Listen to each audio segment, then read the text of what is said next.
Apyayantu mamangani Vakpranashchakshushrotramatho balamindriyani cha sarvani Sarvam Brahma Upanishadam Maham Brahma Nirakuryam Mama Brahma Nirakarot Anirakaranam Astvanirakaranam Me Astu Tadatmani nirateya upanishatsu dharmaste mayi santu te mayi santu. Om Shanti Shanti Shanti. So chapter 3 of Kena Upanishad is a story, as we've begun, about the good guys and the bad guys. The good guys are called Devas, and the bad guys are called Asuras. And see, the thing is, when someone comes with a talent, and this talent is wonderful, and we all have talents in life. The thing is, when one's not quite accounting how many people were required for that talent to develop. How many people were actually required for you to be right here, right now? Teachers, previous teachers, friends. How many of us have got introduced to Vedanta through somebody else? Everyone, right? Almost everyone. So we're all here because of so many people that have helped us kind of find our way through this life of entanglements and marketplace of options. And thus, when the person comes to their successful position, they can come a little bit excessively proud about their position, and it can kind of disconnect one from the world. So the devas are becoming to be, the good guys are becoming to be excessively proud. And now, Ishvara wants to send them a savior, wants to send them somebody, hey, let me just give you a little knock before you too turn into an asura, a bad guy. So we've defined that deva, okay? The word deva means two definitions. Would someone like to revise? Yeah, a celestial being, yeah. All knowledge, all power, when looked at from different standpoint, in reference to a law such as psychology, then we call that psychology deva. Okay? When it comes to knowledge and power that distributes intelligence to each one of us, we call that same Ishvara, we call it Saraswati. And thus, by honoring Saraswati, you're actually honoring Ishvara. So it allows you to focus, what is it that is important to me in my life? So in that case, it becomes a Saraswati Deva, a Lakshmi, the one who distributes wealth, money, resources in life, Deva. So this is the terms for Deva. Now, what happens is, these Devas who won the war, okay, they want to find out who is this Yaksha, who is this celestial, beautiful being. That's what Yaksha means, just a wise person, a wise celestial being, okay? And so they send Agni, and te agnim abruvan jata veda etat vijanihi kim etat yaksham iti tata iti. So very simple, it says they assign Agni, Deva. Now remember, this is definition number 1, right, of Deva. They assign Agni Deva to find out who the Yaksha is. And what happens then? As in the next verse, 3.4, which I'm not going to read because they're very short verses, as the Agni, okay, Agni means fire, okay? As Agni approaches this Yaksha, what happens is, before Agni can even say, hi, how are you? Okay? Immediately Yaksha says, who are you? Now, Agni is a big thing. Agni is like this celestial, being who is so important. And, you kind of think you're the superstar. Everyone knows me as Michael Jackson. I am, whoever, right? All these names. And someone comes up to you and says, who are you? What happens immediately? Your pride goes down. So Deva is like, Agni Deva is a little bit shaken up. And what happens, Agni responds, he says, well, I am the great Agni. Don't you know me? I am very important. I play a huge role in this universe. I am well known. I am the one that distributes wealth. Because in the Vedic rituals, see, this is where the culture is sometimes important. So the reason it says distribute wealth is because in the Vedic rituals, the primary tool for performing any ritual is a fire. Now you say why? Because it's just kind of a fact. Okay, why? Because a fire is able to burn all of those goodies that you send into the fire and as though distribute it. Now it's kind of, you think, well, this is science fiction. Well, you can't think of it this way, but the idea of a ritual is that the more time you put into any process, the greater the returns. And a prayer takes, 1 minute, 5 seconds, but a ritual, that can take 2 hours. Therefore, you're getting so much of a greater return. As I said, we did a ritual in Rishikesh. There was a person who was sick in Germany, they were having cancer. And so the priest performed a certain ritual for, potentially removing that chance of cancer spreading. So how does this work, right? There is some science behind it in the Vedas, but he couldn't save him. Why? Because the cancer was spreading so fast that you couldn't stop it, and the person died anyway. It doesn't mean that the rituals don't work. It just means that it's crossed its boundaries now, okay? And such, Agni is the one who distributes resources. Every single ritual uses fire. It's a big entity, it's a huge deal. And it's being asked, who are you, fire? You're kidding me, I'm important. Now what happens?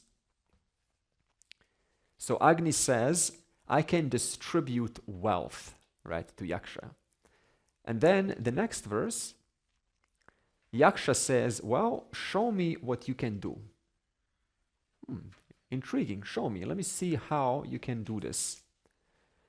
And what does Agni reply? Well, suppose you have siddhis, And siddhis are some good things that you can do, You can calculate numbers, you can, what else? You can... I've never seen that, but okay. Has anyone ever seen that? I don't know. But suppose you just have some, you can read someone's mind or whatever, numbers or something, whatever. And someone asks you, what do you do? What do you do? Depending on where you're at, how mature the person is, they will twist that, what they know, and make it sound like a big deal. Okay, even though it's like an ordinary thing, they will twist their words and make it sound like it's some huge thing, but it's not a huge thing. Now, in Agni's case, fire. Now, what can fire do? And what else can fire do? It can destroy. What else can it do? Clean. Brilliant. What else can it do? Transform. Even better. What else can it do?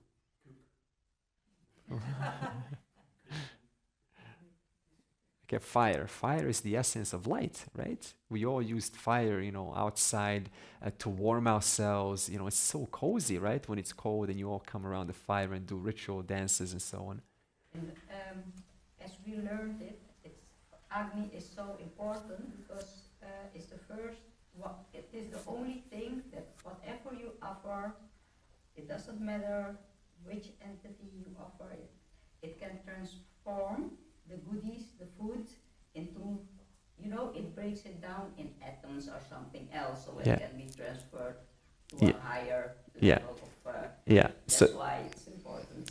Yeah, so this is the idea. So fire can, apparently, send your message to the right devas. Now, how the science of this works, you research this in the Vedas. Okay, I'm just mentioning what the Kena Upanishad says, and sometimes you don't have to be so logical. Everything has to make perfect sense. Sometimes you just have to loosen up, listen to the story, because the story has metaphors to offer you, and we will see how it builds up.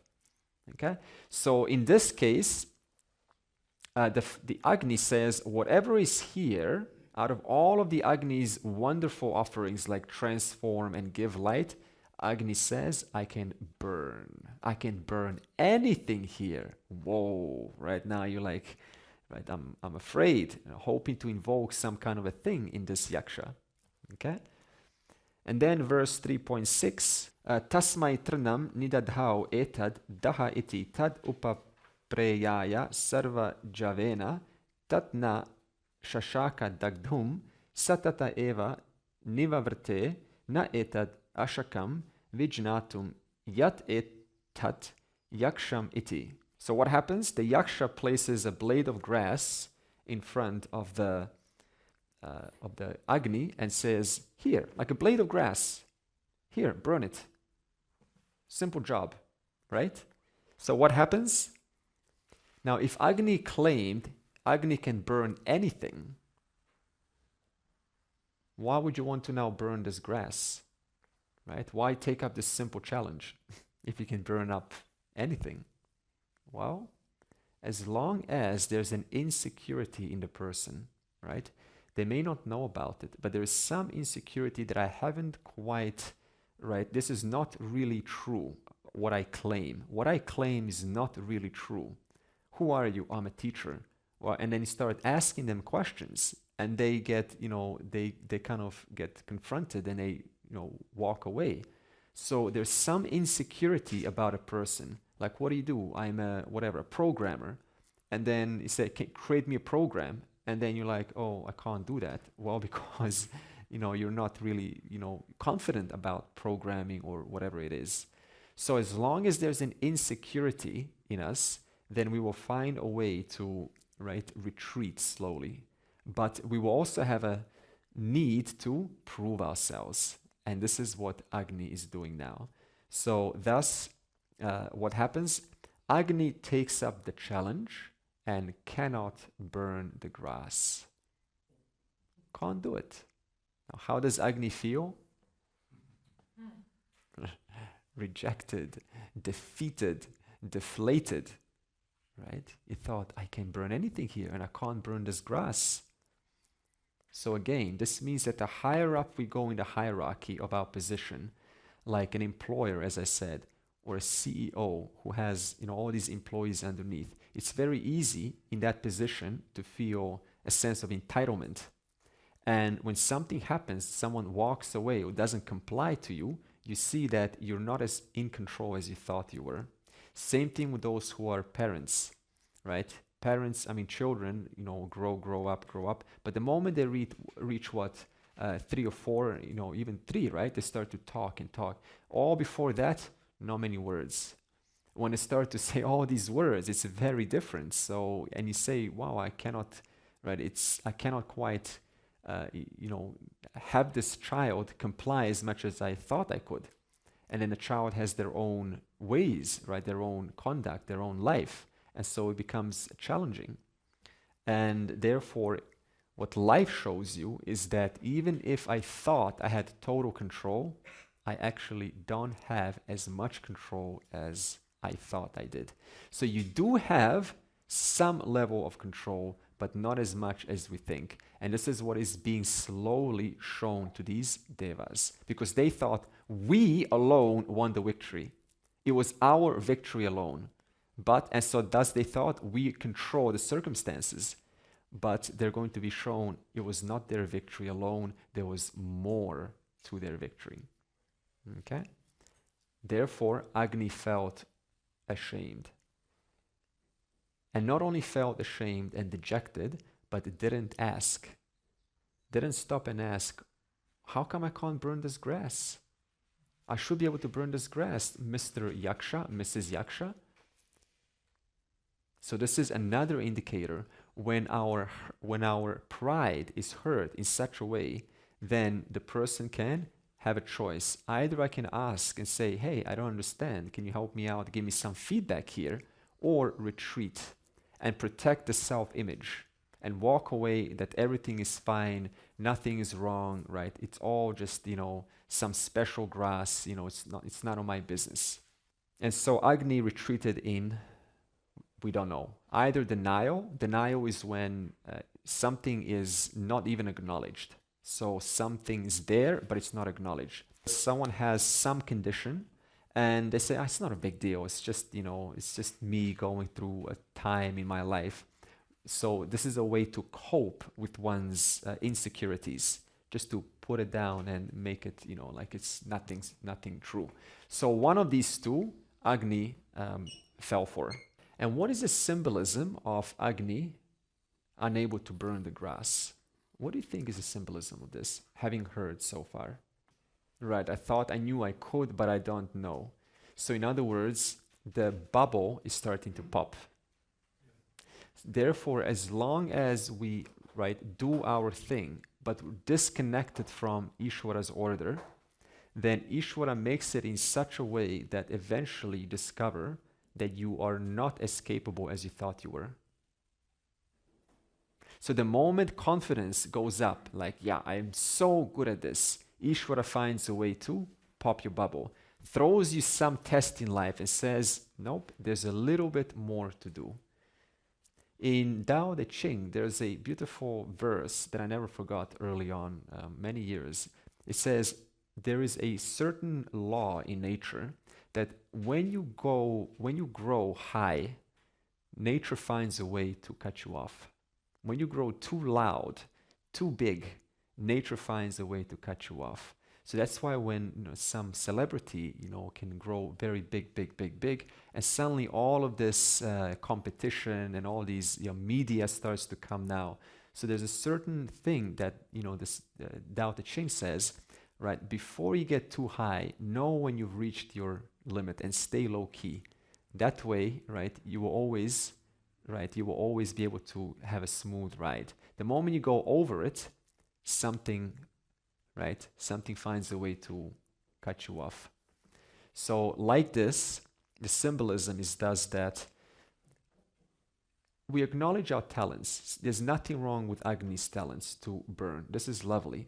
But again, that when I lose sense that I need contribution of other people for my success, then the talent becomes distorted. It becomes an entitlement and it doesn't serve me anymore. It becomes an obstruction. And at the same time, yes, the whole thing is, Agni in Ishvara's order. But at the same time, it's not like now say, I'm just a servant of Ishvara, I'm just a small being, I am just trying to figure it all out. Understand through this course, we've just gone through the whole teaching. It's not like your existence is different from Ishvara's, it is one and the same reality.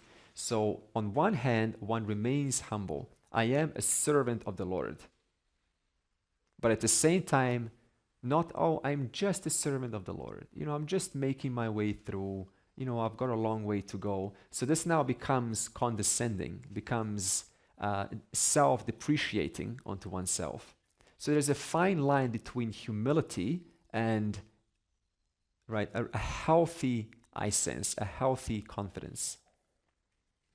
Okay. Now, what happens? Well, Agni goes to the Devas, he goes back, or she goes back, and says, hello, brothers, I couldn't figure out who this Yaksha is. Doesn't say, I couldn't burn the grass, I failed the challenge. None of that. I couldn't figure out who the Yaksha is. In other words, you protect that which is embarrassing. It's shameful. Now the next verse, what happens? The mission is given to Vayu. And the same thing. So Devas assigned Vayu to find out who this Yaksha is. Let's see. Vayu means air. So now we got the air Devata or Deva. Air celestial being. Again, before the air can say anything, Yaksha says to the air, who are you? Same thing like Agni. And Vayu responds, don't you know me? I'm the well-known Vayu. I freely move in the sky. Nothing holds me down.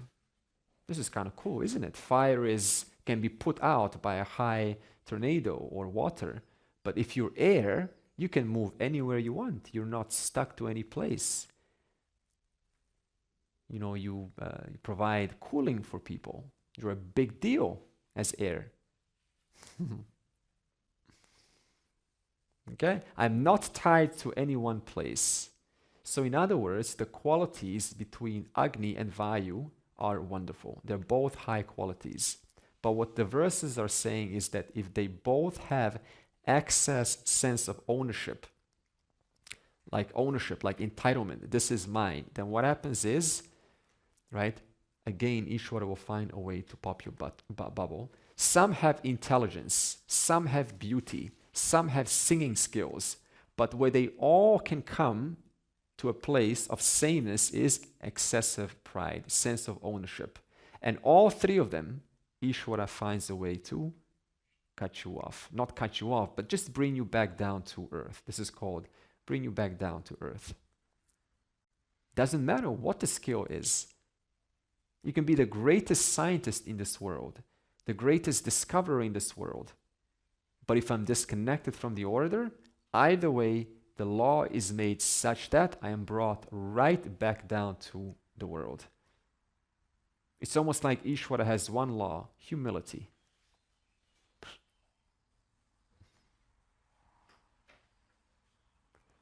And then verse 3.9. So Yaksha now asks Vayu, so you're well-known Vayu, you can walk, you can move freely in the sky, nothing holds you down. What is your speciality? And then Vayu replies, well, now before I answer, what can air do? It can lift things. But it gives life to us because we breathe. Lovely. It can give life to us because we breathe it. What else can air do? It pervades everything. Yeah, what benefits can air do for us? What benefits can it do for us? Perfect, right? One day maybe we'll have just so many, these, what do you call it, windmills, right? This is lovely. What else can air do for us? It's hot. You open the windows. There's the breeze. It's a big deal. Otherwise, I can't concentrate. I need the power of air to have some cooling. Upstairs, I have a fan because when we came here, it was hot. And that's why I'm able to close my door with closed windows and doors and still have a lovely time in that little room, which was like a oven. Why? Because I brought a wind-making machine. And if I didn't bring that wind-making machine, I would probably be very different down here. And you would have felt that. And all of that goes to the glory of air. So, like Agni, air can do many benefits. But again, because Agni is yet to get educated, right? There's nothing wrong with not being educated. Is yet to be educated. What does Agni opt for? What does Vayu opt for? What's the question here? What is your speciality? I can lift anything on earth through cyclones. Another scary one. This one's burn everything. This one's cyclones. In other words, right? I bring some scary power to invoke a lot of emotion in you. Whoa, you're a big deal. Can you say he also feels greater than fire because he can just put it down? You could say that too. I can put out my previous brother out. Yes. I can knock them out. That would be one step extra, right? One step above. I'm better than the guy previously. Yes. Okay, so again, mentions the destructive force. So, politics, I do follow politics just a little bit. And you can hear the presidents sometimes of certain countries say, we will, we're thinking of nuclear, the just word one nuclear. It's like, whoa, nuclear, you got the power for that. Just one word invokes so much, talk in the world. So this is human nature. When I'm disconnected from the unity of all things, the unity that connects us all, like that string that connects the beads, which are both laws and forms, connected by Ishvara. If I'm disconnected from that, then I want to stand out. The moment I'm disconnected from God, immediately I have a need to make myself bigger by claiming some destructive force, some destructive power, and reasserting my authority. This is how it is in every culture that we witness. If you look at all of the historical dictators and history, it's always been the same like that, always claiming power of destruction. And then using religion as a weapon, weaponizing religion. And now Agni and Vayu, they're still good, right? They're still good people, but, right, Yaksha wants to save them from going into Asura stage. Now Yaksha gives Vayu a challenge. And what happens? The Yaksha places a grass before the Vayu and asks, lift it please, lift up this grass. Let's see what you can do. And again, Vayu responds, hey, I can uplift anything in this world, or in this world, or in that world. What is this? It's a joke. You asking me to lift this? Sounds like a total joke. But anyway, he takes up the challenge and is unable to. With all force, Vayu blows left and right and is unable to succeed. And what happened then? Well, Vayu retreats, he returns to the Devas, and he says again, like the former, I could not find out who this Yaksha is.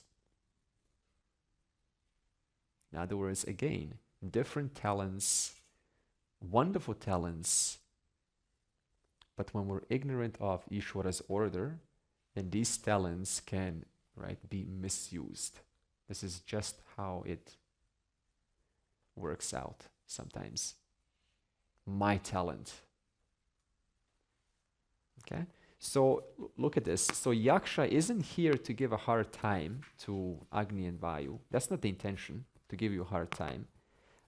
All that Yaksha wants to say is that if both of you thought you had control, you would be able to lift this grass up. If you thought you had as much control as winning that war, and that control was carried over in this situation, you would have that equal amount of control to lift this grass up. But you don't. This is what the Yaksha wants to show. And thus, like this, both of them had the opportunity to investigate and ask, how come I can't lift this grass up? What's going on in me? What insecurities are going on in me? What am I ignorant of here? What am I missing out here? That is offered as a chance. But what's also on the table is, well, I'm just going to, right, just put this under the carpet like nothing ever happened and go back to my glory. Go back to my comfortable little place of, my life, my comfortable life. Okay? So this is again human nature. When we come to something not comfortable, then there is a tendency sometimes to just not investigate it into it at all. In fact, Vayu says here I couldn't, he goes back to Devas and says, I couldn't discover this Yaksha. So this means life always gives you an opportunity to investigate when there is a fall, when there is something that threw me off.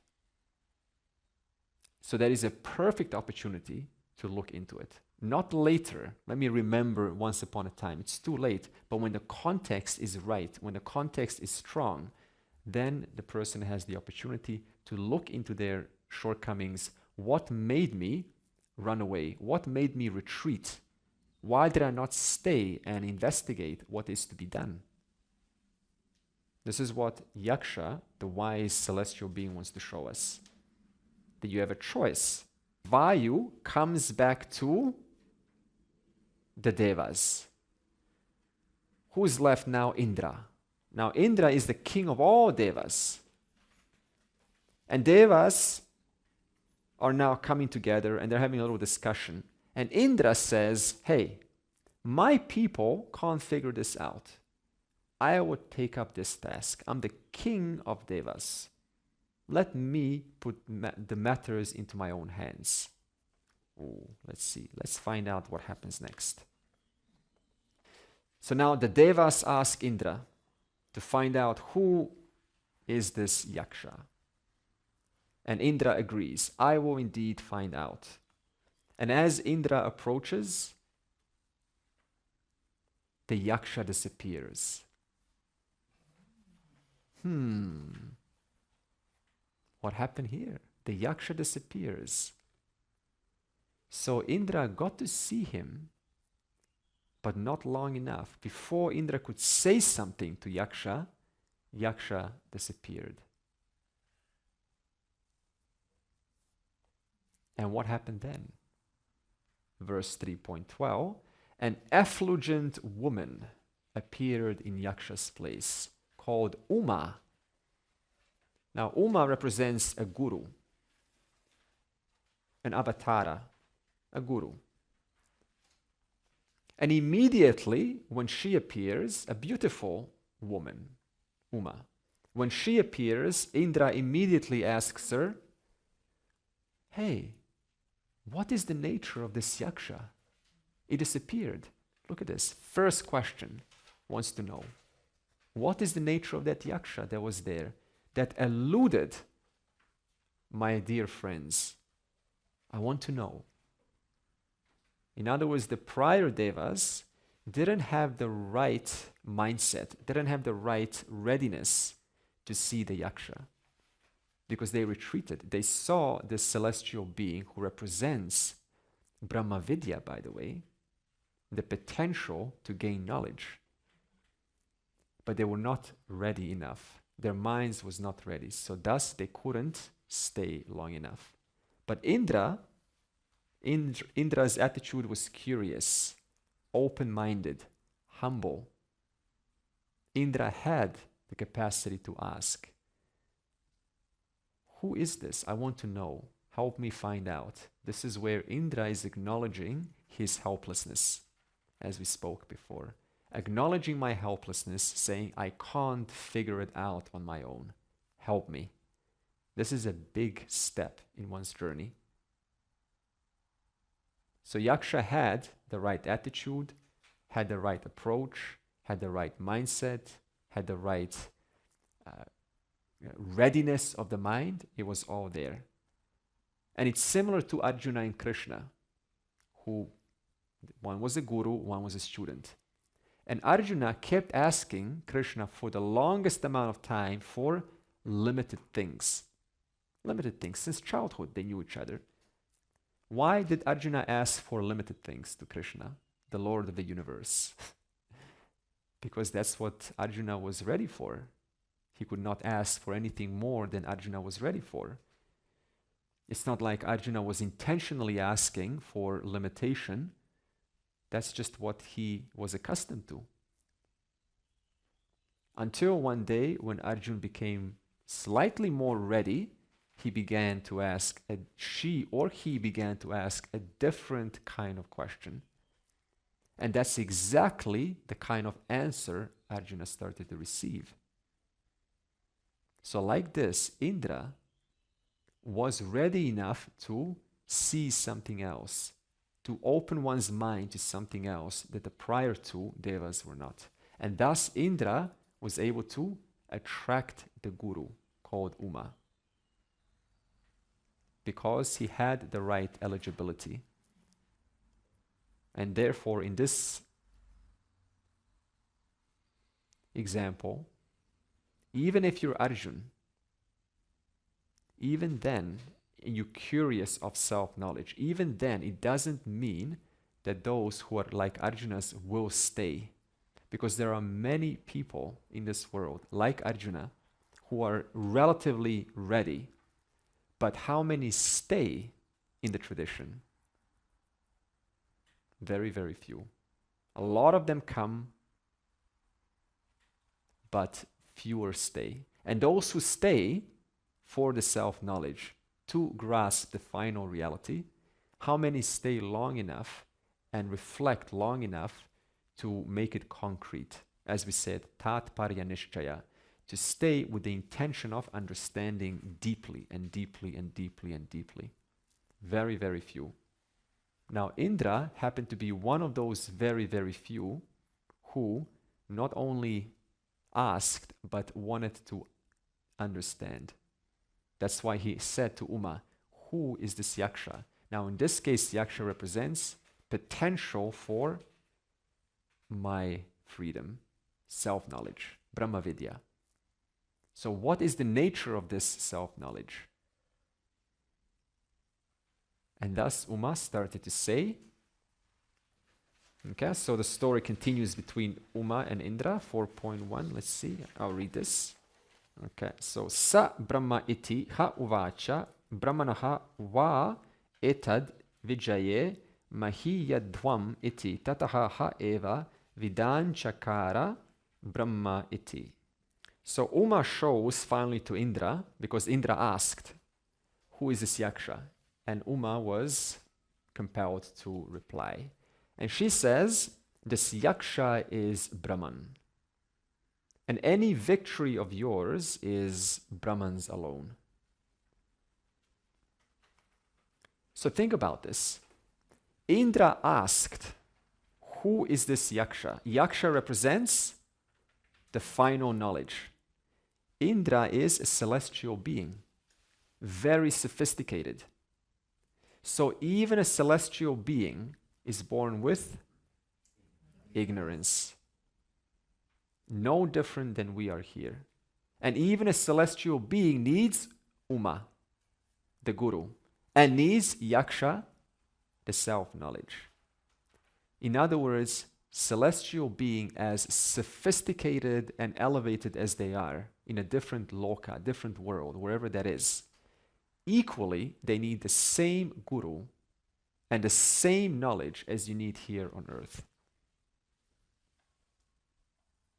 This means no matter how refined one's mind is, no matter how sophisticated one's mind is, remember, this is Deva we're talking about, whose intellect, whose refinement is so much greater than of a human being, because they got so much more merit, punyam, right? Punyam, and therefore they're in this different world. So much more sophisticated, and yet that too is not enough for recognition of one's nature. Which is really interesting if you look at it, because we have yogis, with all due respect, I adore yogis because they're so committed to their journey, who are spending a whole lifetime, refining the mind, hoping to refine the mind so much to come in contact with some reality. And the second type is refining the mind, so obsessed of refining the mind to come in contact with some reality, like an ordinary person. And yet you have a Deva who's 100,000 times more, already more refined than 100 years worth of yogi's effort on earth. And that Deva is already there, just by the virtue of being a Deva. And they too cannot figure out Ishvara nor Brahman. What also draws my attention in this chapter is that the other devas, like Agni and Vayu, Yeah. the Yata, yes, the Yaksha, asks to them, who are you? But Indra asks to the Yaksha, who are you? And that's also a big difference. Yes, and Yaksha disappeared. Yes, but has that some meaning, or is it just in just a way of storytelling? Well, Yaksha asked, not Yaksha, Indra asked Yaksha, who are you? Yes, but the others do not. And vanished. In other words, whatever the Yaksha said went right over Indra's head. Yeah. He couldn't understand because it's just so above his head. He needs the guru to represent what the yaksha is actually talking about. So this means even if you're shown the knowledge by yourself, you still need the help of someone to bring out the deeper meaning of the words. Remember, lakshyartha, the deeper meaning, and vachyartha, the direct meaning. So Indra has an advantage here, and his advantage over the other devas are, give me some examples. What could Indra's advantage be here that the other devas didn't have? Humbleness, curiosity, lovely, a relatively well-composed mind. Dedication, persistence, steadfastness, these are all good, excellent qualities. Yeah. I think he had the knowledge to understand that he was dealing with something bigger, and he did, and because he knew that it was something bigger, because the other two gods weren't able to figure it out. So somehow he understands that he has to have another approach to this being. Yeah. So there was something about Indra that he could recognize that, right, I don't quite understand this. And he didn't stop there. He then continued to ask for help. He acknowledged his helplessness, and he, with humility, with curiosity, came forward and says, I don't want to miss this chance because it is in front of me. I don't want to miss it. And that takes a certain kind of character to do that. Even if you're very smart, very intelligent, even as a teacher, no different. No different. Because everyone that is born throughout the entire life will always have limited knowledge and limited power. So the learning never stops. So Indra did not put out this claim. The other gods, They claimed, yes, good. impressive claim they put out. Indra didn't do that. Yeah, he didn't claim his status of being the king of all devas. A woman can, show you something. Most gurus are male There's also females throughout the Vedas. A little bit. It's a patriarchal kind of Sanskrit is patriarchal language, but Uma is top notch. So can we say that when the student is ready, the guru appears?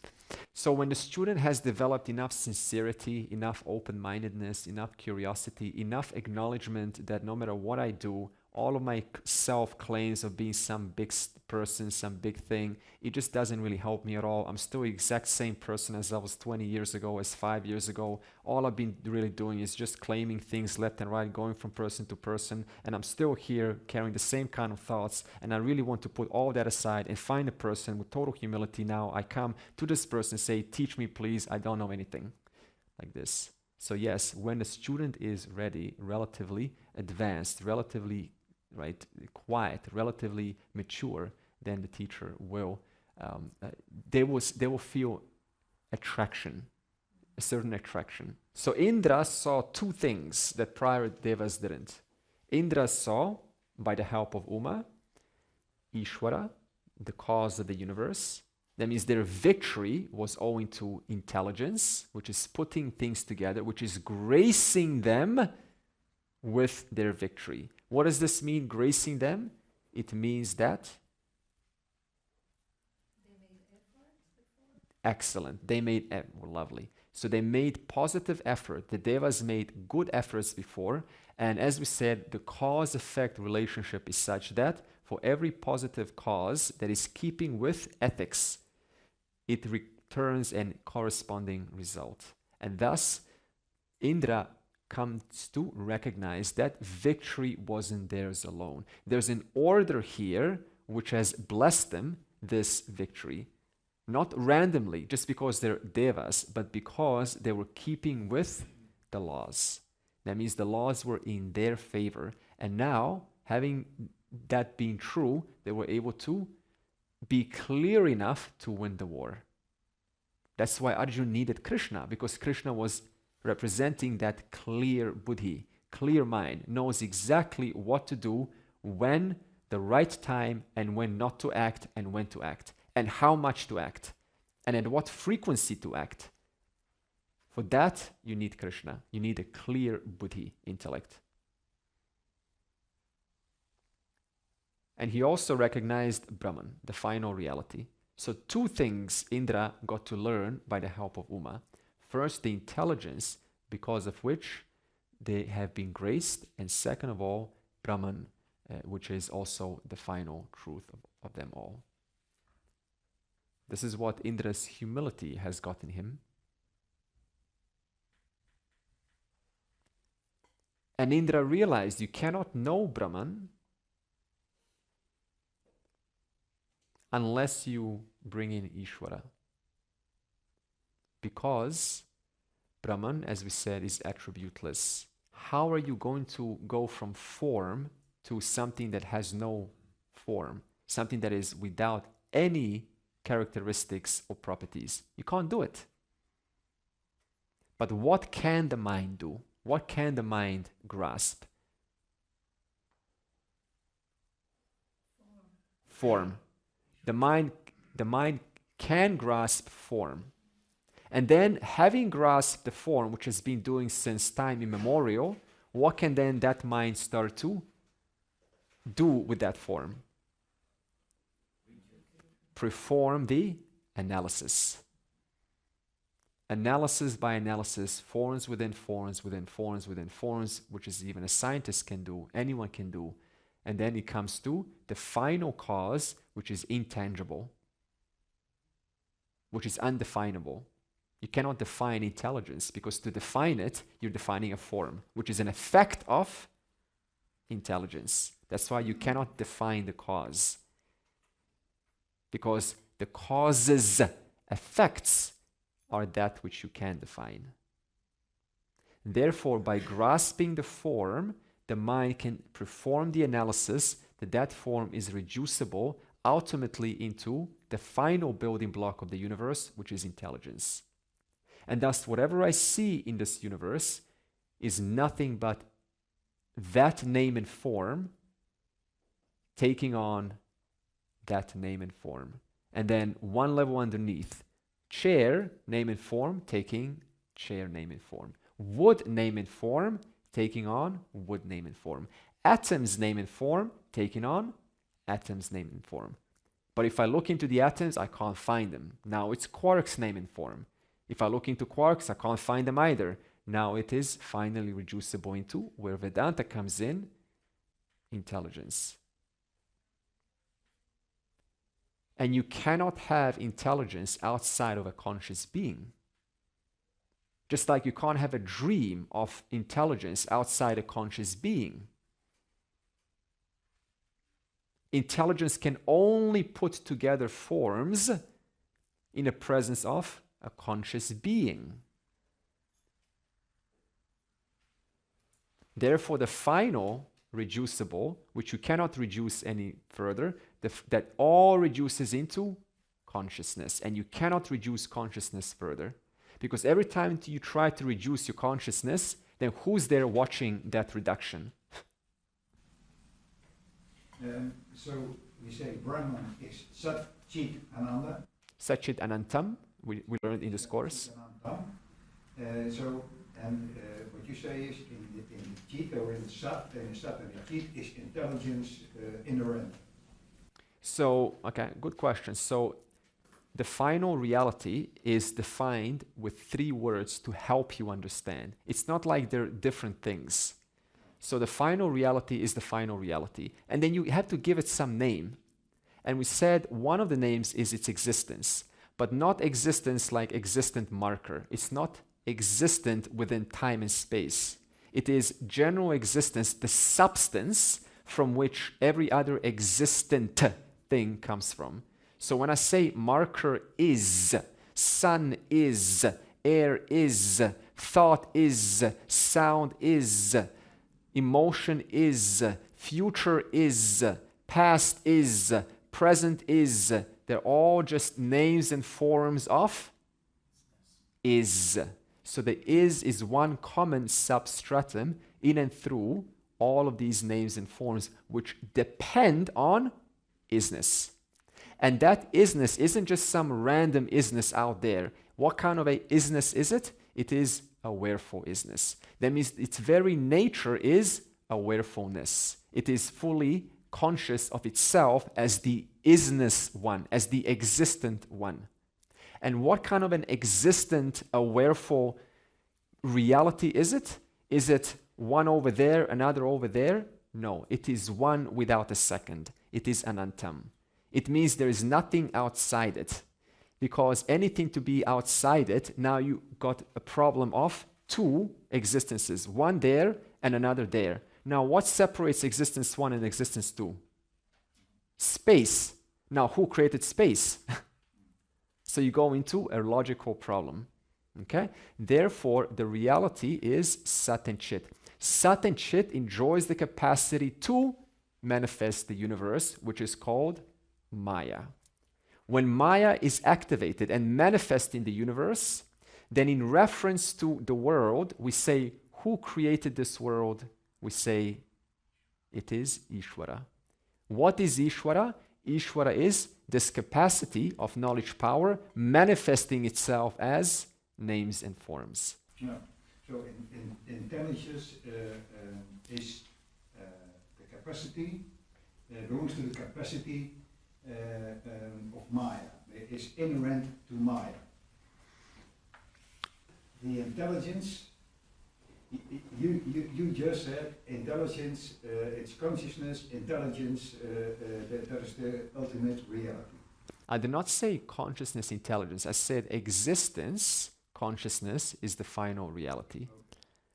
Existence consciousness enjoys the capacity to manifest the universe. That capacity is called Maya. Maya just means capacity to manifest the universe. Just like the awareful being now enjoys the capacity to manifest the dream world. That capacity is called, you could say, Maya capacity, right? When the dream world is created, then you, the awareful being, are called Ishvara. Okay? So Sat and Chit just gains a different name in reference to a created universe. So Sat and Chit is Sat and Chit. When the manifest world is operating, that same Sat and Chit we call? No, Ishvara. Ishvara. Okay. So nothing has changed. Sat and Chit still remains existence awareness. Thank you. So that's kind of on the samashti level, but on the vyashti level, I'm a little bit confused now where the jiva comes in, because Ishvara creates jiva, isn't it? Okay, good. So the question is, it's actually not that hard because, okay, one reality manifests by the power of its potential, the world. Okay? When the world is manifest, what manifests? Time, space, and objects. Now, when I say the word objects, that is divided into two, sentient and insentient. Insentient is the periodic table of elements, space, air, fire, water, earth. Sentient is you. So you are one of the manifestations of this knowledge and power. Just like a rock. The only difference between you and a rock is you have a subtle body and a rock does not. So even though the rock is also Sat and Chit and you're also Sat and Chit, the rock cannot say I am, but you can say I am.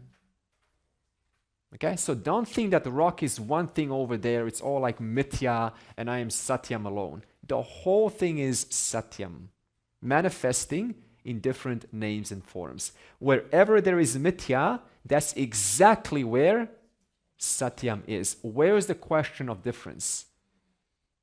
Wherever there is Ishvara, that's exactly where awareness is. Wherever there is form, that's exactly where awareness is.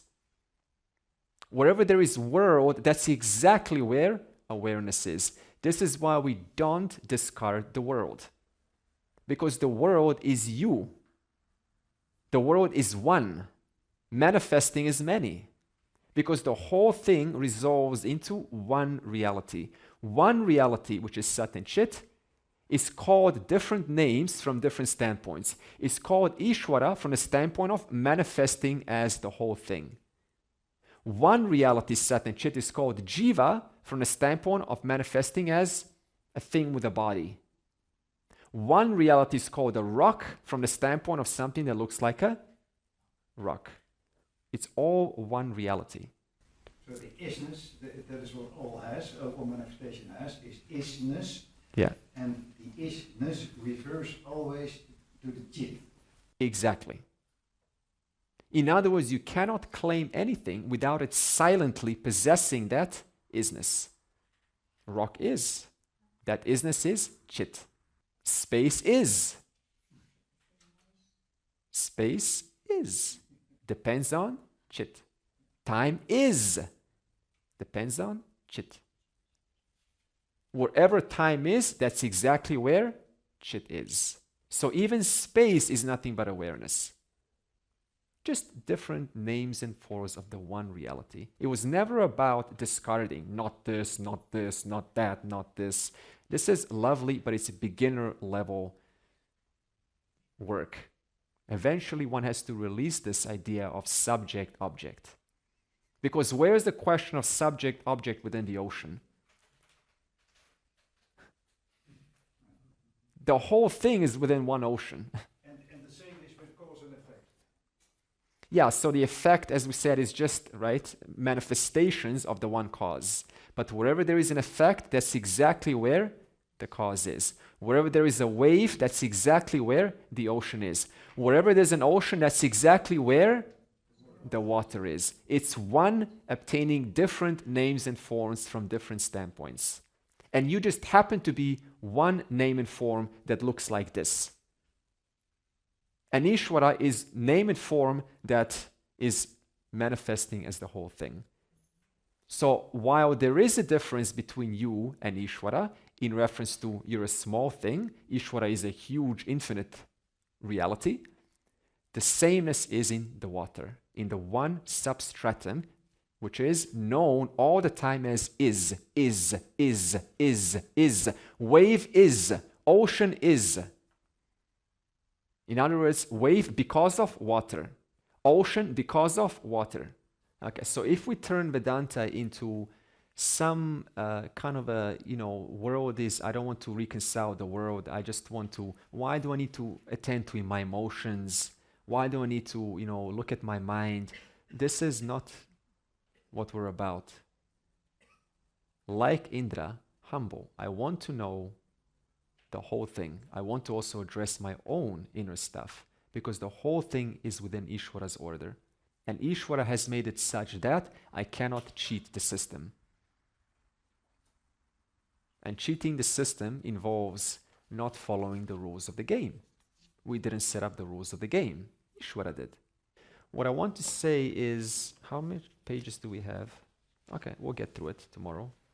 Is that when it comes to pramana, you don't get to choose what should be listened to and not listened to. Because when it comes to a teaching, there is a tendency to discard some things that I don't want to hear about. For example, you could say that, right, I'm not comfortable with emotions, therefore I don't want to listen. I'm not comfortable with coming up, therefore I don't want to come up and give a presentation. I'm not comfortable with reincarnation, therefore I don't want to listen about reincarnation. I'm not comfortable with the world, therefore I don't want to analyze the world. All of these things, what they're doing is they're reinforcing divisions, little by little. And the whole journey becomes Dvaita Advaita. In other words, non-duality is somewhere over there and duality is over here. Most of these teachings will be, could be a disguise of this, where I don't want to know about the world, so the world is one thing and awareness is another thing. So it's basically Dvaita Advaita. Therefore, when it comes to pramana, the mark of maturity which Indra enjoys is a mind that is willing to at least stay long enough to see how there could be something in the teaching. I've seen so many times when I speak to the Western audience, the moment I mention karma, like reincarnation or continuity of life, gone. No, this is not how it is. I've grew up in a different kind of environment. I don't believe in this nonsense.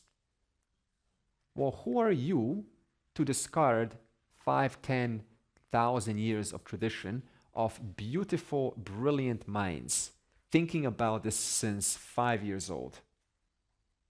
Having debates, finding logical inconsistencies, bringing it all together into the Vedas. And the person says, I don't want to listen to this. You see how there's this individual who's trying to own it, trying to own what is good for little me and what I want to reject. The whole pramana is about dissolving this little me. The little me who wants to retain itself as what is worthy of listening to and what is not worthy of listening to. Okay? Therefore, nobody is above the scriptures. Really, no one is above the scriptures. Now, I know it kind of sounds like, no, it's an authoritative statement. I say this because the scriptures, if you go through it, you will see it has incredible insights that by going through it, you can't contradict it. The whole Brahma Sutra is nothing but logic after logic after logic from 10,000 different angles. And you see how brilliant the tradition is, how well thought out it is. On the basis of that, one can have faith. So this is not blind faith, but on the basis of so much work from different angles and being attacked from so many different angles, Vedanta has still survived. It's thriving because it's mentioning what is right now. So on the basis of that, one can also have faith. In fact, for me, my first teacher, right before I was into many things like many of us were, when I sat down with James, it was my first teacher. For me, it was literally 99% faith. I didn't question, okay, I don't believe it. I was like, yeah, this has got to be true because it comes from the scriptures. It's got to be true because it has logic. It has, it's making sense to me right now. It was 99% faith that did it for me. So it's not always this logic. I have to work it out. Yes, it all makes sense. Sometimes you just sit back and you go, I have total, utter faith that what is being spoken is true. And that can save so much time, so many years of intellectualizing this and turning it into it has to make sense. Faith alone. And does the teaching work like that? Super fast. That's called surrender. You surrender this little individual that Vayu and Agni had, let it go, and say, I don't know, I want to be totally transformed by this knowledge. Who am I? If I figured it out, then I wouldn't be here. I would have figured it out a long time ago. But the fact that I'm still trying to find my way means I haven't really figured it out. Therefore, surrender alone can go a long way. And this is something that we don't often talk about. It's all about it's got to make sense. Sometimes it doesn't have to make sense immediately. You can work on faith alone. Shraddha. That's why in Tattva Bodha, Sadhana Chatushtaya, one of the fourfold qualifications is just total trust in the teacher. Total trust in the teaching. And that can save you a long way. And the next verse, Indra, having gained this knowledge, will pass this on to Agni and Vayu. Look at this. Agni and Vayu missed the chance of Uma. But they don't have to go straight to Uma. They can go to someone that they know, someone they're comfortable with. So this is how the tradition works. It gets passed on through different people. Comments, observations before we close? I want to ask something about the start of the scriptures. They are revealed to the rishis. Yeah. By the rishis. Was that the same time as many rishis? That the same knowledge came true, came true. So it is an oral tradition. We don't know, first of all, when it's revealed. We just say it is an oral tradition passed down orally. So who first wrote it down, who came up with it, who thought of it, is just beyond our observation. But the way that it works is that when you observe a certain understanding, like an object is always going to fall down, then you understand there is some force that is consistent, and then you give that force a name called gravity. And in that sense, that force is revealed, but it's now spread to those who wish to know about it. So in that same way, when this knowledge is revealed, when it's seen by the seer, by the rishi, then the rishi will, right, communicate it to his students, the students will spread it, and then the way that the tradition works in India is they're all debating each other, they're all talking to each other, so there's a lot of communication. And, right, certain teachings will come, and this is how those 6 schools of philosophy came. Remember, a lot of what Vedanta borrows is from Sankhya. You see how we cannot put Sankhya down? And Sankhya, what they did is they saw Vaisheshika, which says that matter is absolutely real, atoms are absolutely real, the world is indestructible. Sankhya saw flaws in that. And Vaisheshika saw flaws in Chavarka. Chavarka is basically just party, right? Sing, dance, drink, and be merry. Yeah. Drink, be married, and be married. This is Chavarka. Okay? So like this, we have everyone who got involved, who has gotten us to this place. And who are all of these contributors? Nothing but Ishvara. So who has ultimately saved you? You see this? People who you never met, which are nothing but manifestations of Ishvara. Where is the question of putting anything down? It was Ishvara all along that has gotten you to this place. And when a person recognizes this, this is where devotion comes. How can I possibly have devotion if I'm looking at this, they don't know anything? You see, there's a disconnect. Or in the class, all that is here is Ishvara. But then I look at someone out there and I don't see any reverence in them. I don't see any reverence in Ishvara, which is indicative of my own understanding. Ishvara has been saving you all along. This is where reverence comes. Therefore, all of these traditions, they have a place.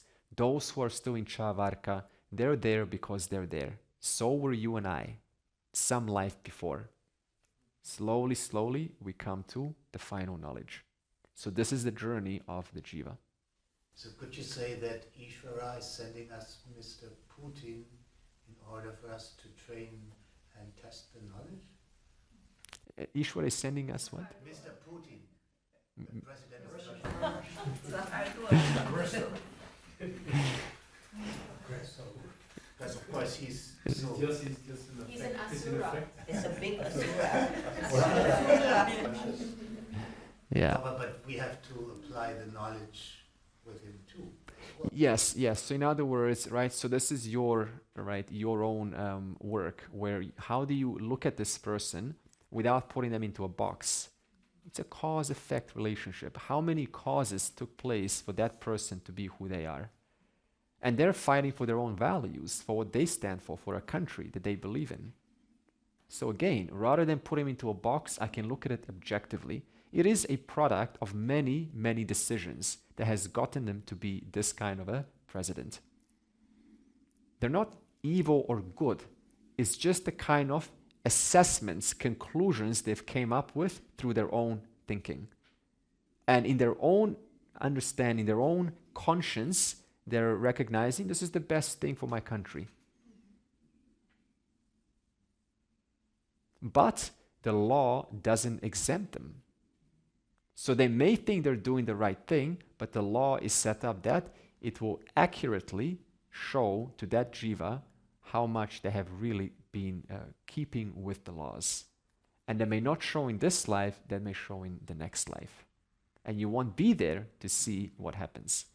But if you could Boy, would that be sometimes interesting, right? Let me see what's gonna happen.